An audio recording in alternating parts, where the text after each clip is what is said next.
Well, hello, everybody. Welcome to another Rational Basis. I'm John DePippa, and with me is Wendell Griffen.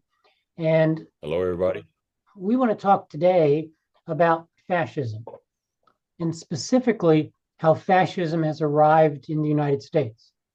Now, a lot of people, and I was one of them for the longest time, objected to using the F word to describe the Trump administration. But it's unavoidable right now. And if you look at the history of fascism and its elements, you see it playing out today. So, Judge Griffin and I are going to talk about what we see happening and how we think those are the elements of fascism that are here right now in the United States, and that it's too late for us to pretend that this is an overreaction. So, let me just talk about a couple things. And I think we can see three elements of fascism. One is what you might call racial solidarity or white supremacy joined in one. And you see elements of that in the Trump administration's attack on DEI and Trump's recent statement about how poorly treated white people have been since the Civil Rights Act. The second thing is you see the imperial expansion designs of this administration. Greenland is just one of them, but there are others. And the third feature of fascism is a strong man rule, a single strong ruler running the country. And Trump, if you notice, said he's now the acting president of Venezuela. Apparently, it's not enough for him to be the current president of the United States.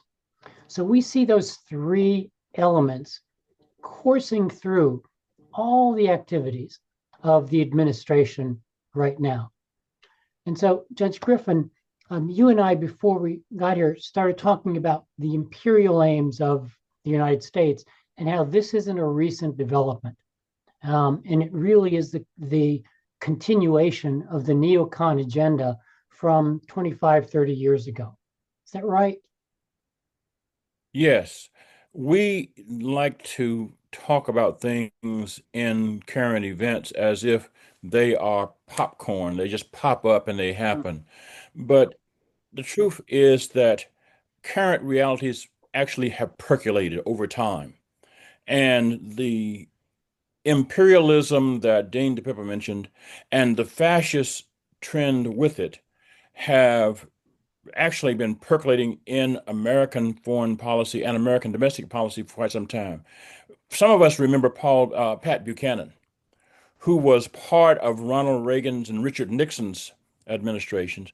But Pat Buchanan was a very vocal strongman advocate.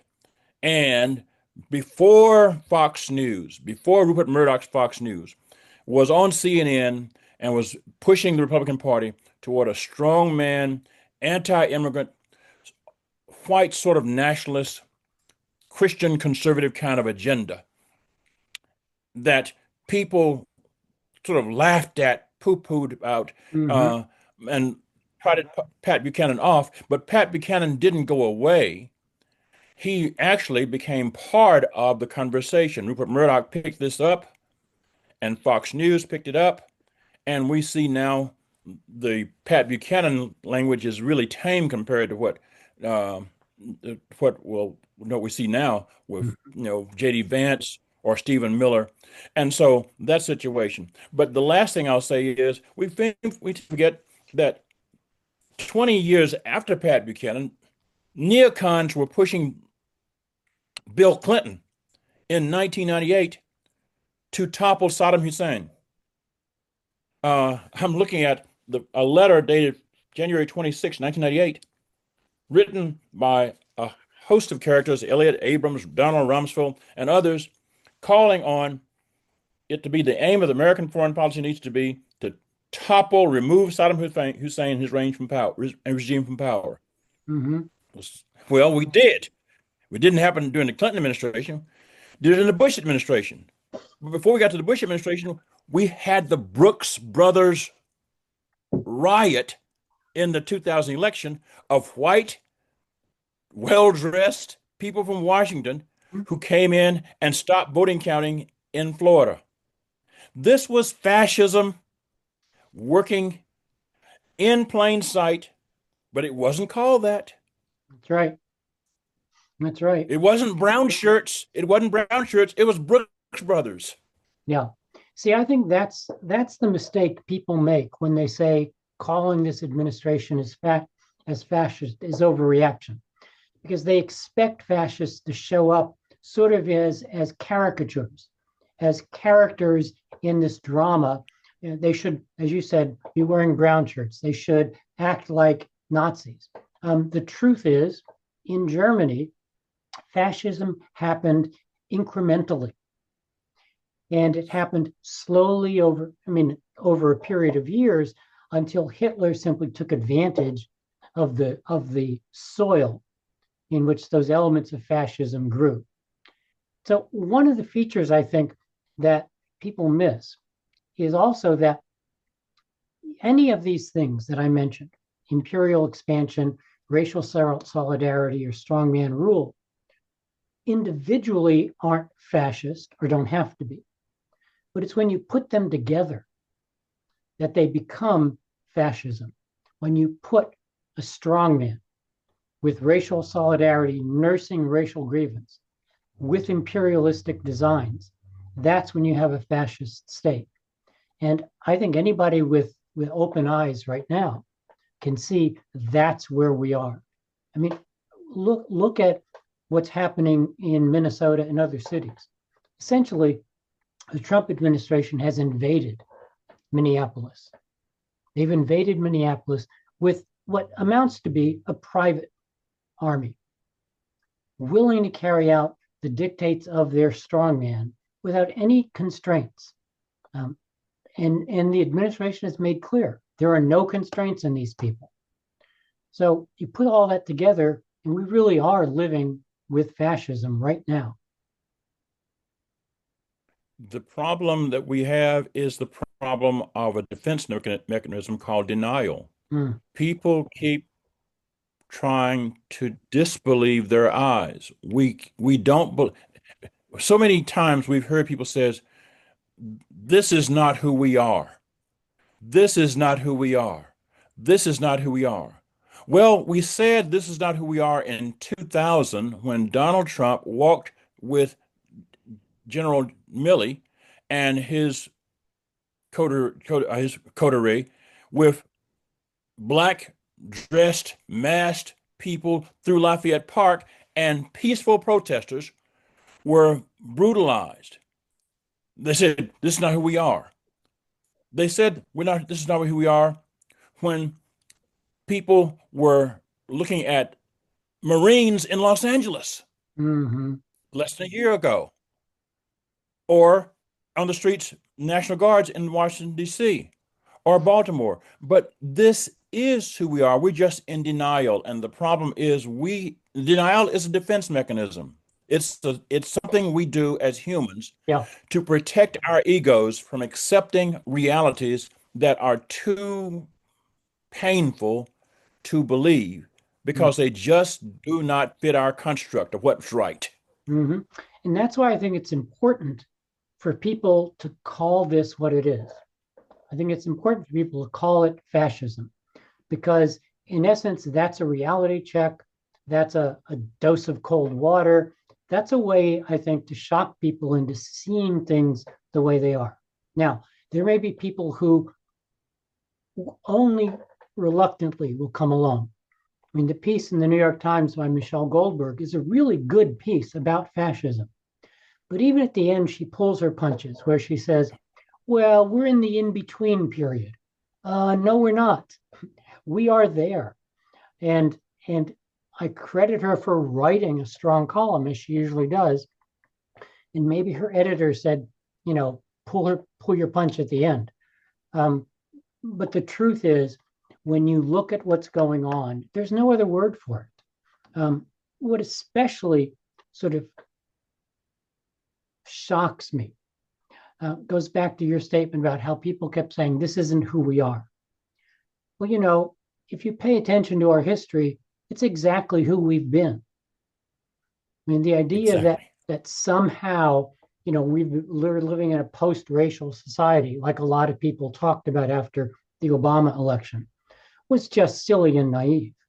Um, the idea that somehow the institutions of government could prevent a strongman from taking over, the idea that we were never an imperial nation, all those things are ludicrous if you know our history.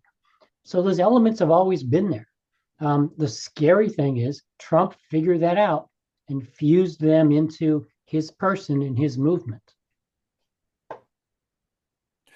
I'd like to remind our viewers that in this quarter century, we're now 2026, so we're Mhm. in the second year of the second quarter of the 21st century. We have invaded and toppled Iraq. We have invaded Afghanistan. We have invaded, well, we invaded Iraq twice because we had a war in Iraq twice. We have toppled the democratically elected president of Haiti, first, the first democratic slave rebellion liberation movement in the Western Hemisphere, and the oldest, of course. We toppled, and nobody talked about the fact that John Bertrand Aristide was removed from power after having been democratic elected by agents of the United States and flown by the United States CIA to Africa, and he's there now, as far as we know. And now we've toppled Maduro. But Yeah, even before then, we were meddling in Vietnam, so Vietnam was an exercise in regime change. that's right. And so dating way back almost 70 years, our country has been doing this imperial movement, moving steadily into strong man notions of leadership and taking over other nations, predominantly nations that were not white: Vietnam, Iraq, That's right. Afghanistan, Haiti, now Venezuela. Uh, we're making moves on Greenland, which is white, but it's being viewed as a colony effort. But again, the strongman notion is Right, real. right. We have to understand that not only is this who we are, this is who we apparently have wanted to be. Because in every instance, those moves were met with either shrugs Yeah, or the notion that that's made the United States look like it was vastly using its legitimate power in toward making the world a better place. We weren't. We were mhm. just simply being an empire. Yeah, And empires always do this. I mean, imperial hubris is one of the realities of being an empire, and apparently we have gotten addicted to the hubris. yes. Um, your comments once again fuse those elements we've been talking about. I should just add that if you go back even farther, the Philippines are probably the best example of us being an imperial power. But we've had dozens of interventions in Central and South America going back to the 19th century. So our hands have never been clean that way. But the other thing that fused here is this sense of racial solidarity. It's this attempt to control people who are not white, and also this fusion of power into a single leader. Even beyond sort of the imperial notion, Trump has maximized the powers of the presidency and gone beyond that. The Supreme Court is ready to give him the power to control so-called independent agencies that Congress set up to insulate them from presidential interference. And Trump is attacking the chairman of the Federal Reserve, which is an independent agency. And what's interesting is people stood by, especially Republicans, and said nothing about all the other attempts of Trump to destroy the institutions. and obliterate the separation of powers. But you touch the money supply, and suddenly Republicans are like, oh no, you can't do that. It's okay to do everything else, but it's not okay to mess with money. And I think that's what's going on in Greenland. There's a lot of money there, especially if it thaws out. And I think there are eyes, the prize there would be the things you can mine from Greenland. In addition to the shipping lines, That's right. in addition to the shipping lines, one of the things that comes to mind is that we dress this strongman notion up in wonderfully cryptic euphemism called the unitary executive. Mm. For Mm-hmm. those of us who studied constitutional law, Mm-hmm. the notion of the unitary executive is simply legalese for uh, a monarch. Yeah. I mean, that's what a monarch is. A monarch is a unitary executive. And what we are seeing in President Trump's effort to control the Fed and to politicize all of the agencies. I mean, the FBI is theoretically supposed to be a nonpartisan investigative body within the Department of Justice that has its ultimate allegiance to the rule of law and the principles of justice and due process, not to any political party, let alone a political leader. But the FBI has been in this second iteration of the Trump presidency and was, I suppose, which was his claim or his intent during his first presidency, but which is why he fired Jim Comey. Yeah. He wanted to have the FBI as basically his private investigative body, just as he has ICE and the Border Patrol as his private militia. Yeah. See, and that raises again this fascistic notion. You have one man in control, but what he's doing is using the powers of government to punish his enemies, his supposed enemies. He's using the powers of government to crush dissent. He's using the powers of government to create essentially a reality in which his word is the only reality. I don't think it's much of a stretch to go from the weaponization of the Justice Department and this private Gestapo of ICE to his attacks on university and programs like DEI and defunding public television and public radio, because he doesn't want independent voices. He wants a single voice shaped around his version of reality and his power. I wish that we could say that we did not see this coming, but saying that would be wrong. Mm-hmm. Anyone who read Project 2025, anyone who read it with a fair mind, saw that this was explicit. The control, the federalization, the politicization of federal agencies, the attacks on DEI, the attacks on liberation and justice, attacks on LGBTQ rights and inclusion, attacks on women and the freedom of women to control their own bodies, and the use of a hyper-religious dogma to couch all sin so it comes across as somehow a morality play as opposed to really an exercise in okay, let me say it, being an ethno-state, Yes. creating an ethno-state out of what we've celebrated as being a pluralistic society, and to delegitimate the notion of naturalized citizens. So we now try to do away with the birthright citizenship in the 14th Amendment. That's right.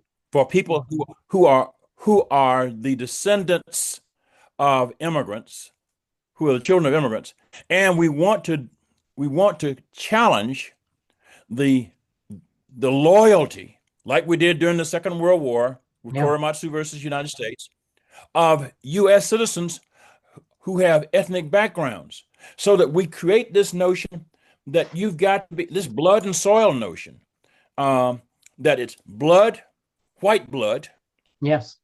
uh, and soil, this soil. White blood controls this soil, and all others need to defer. Only other change I'll say is white male blood, because the killing of Renee Good took us to another level. I mean, I think about Viola Lucier, the white woman who was killed during the civil rights Yeah. movement. And, and she was killed because, as law enforcement says, she had no business hanging around with those civil rights folks. Well, now Renee Good's killed, a white woman. The problem is Ms. Lucier was killed in Alabama. She was killed in the South. Mm-hmm. Ms. Good was killed in Minnesota. And the problem is Ms. Good was killed in our sight, video. And she was killed among white folks. And so we now have this ethnostate notion, which is also a male supremacist notion, a patriarchy. Yes. This is not, I will end by this. History shows this does not end well. Germany shows That's right. that this does not end well. Fascism only comes to power violently, and it always holds power violently, and it never leaves power peacefully. Yes. Your idea that they are really trying to create an ethno state is backed up by the propaganda coming out of the administration. If you've seen some of the things from the Department of Homeland Security and other federal departments, they are adopting Nazi frameworks and white supremacist frameworks in their Twitter feed and in their social media posts, even on the podium in front of Kristi Noem the other day, was a phrase used by the Nazis. So they're not even subtle anymore about it, about their desire to create an ethno state. And Stephen Miller has pretty much said that, and J.D. Vance, right? We're not a nation based on an idea. Americans aren't creedal. That is, you don't become American by believing in something. You become American by having been here a long time, by being able to trace your ancestors back. And that's your blood and soil right there. So it flies in the face of everything. It flies in the face of everything that we teach people in immigration classes. That's right. In immigration classes and naturalization classes, we are affirming the exact opposite. You and I have been to countless numbers of immigration ceremonies where those are the virtues, the values that are extolled from the bench by a judge or by the speaker, that says, "Hey," and I think you mentioned Ronald Reagan once said, you can't go to France and be called a Frenchman, but you can come from France and live in the United States and be called an American. Yes, that's right. And I think as we wind up here, again, I think it's really important that people use the F word. They call fascism what it is. And we are seeing fascism played out. I just finished a book, and this is going to be my last comment, written in 1936 by Sinclair Lewis, called It Can't Happen Here. And the idea was, how could a fascist takeover happen in the United States? And the key takeaway from that book is it happened because of a complacent citizenry that thought the end justified the means. It happened with a citizenry that was lied to about their condition and was promised a golden age that never came. And I think if Sinclair Lewis were alive today, I think he'd be saying, folks, it's happening again. I will say the last thing, the book does not end hopefully. Well, let me put it this way. It ends hopefully, But it doesn't end with a happy ending. It ends with an ambiguous ending. It ends with the fascist state still in power and people resisting it. But it doesn't point to the outcome. It leaves it right where that was with the struggle. I think that is the point where we need to leave it because this is about the struggle. And the question is whether we have first of all, the candor to admit that Mm, we are in a struggle. Do we have the candor to do what Michelle Goldberg could not do at the end of her piece, which it says, we are in a fascist era. We live in a fascist state. Are living under fascist rule. And then do we have the courage to resist? Do we have the candor to admit it, to overcome our defense mechanism of denial? And then do we have the courage to resist however we can by speaking out in spite of the pressures to be quiet, to standing up in spite of the pressures to look the other way, to stand in the way and say, no, you can't, or to insist, no, you must have a mm, warrant. You cannot compel people to do these things. And if I can say so, for local governments like Minnesota and others to sue, to use the that's right. courts and challenge the third branch of government to stand up and vindicate the rights we hold dear. Otherwise, the struggle will not happen. The courts can adjudicate these things if they have cases and litigants, but the courts cannot go out and bring these cases on their own. And it takes people like us to have the candor, the courage, and then the character to take these things on. That's right. Amen. I can't add anything to that. So, Judge Griffin, thank you again. Um, Thank you for Thank you, all Dean. to all of you for listening.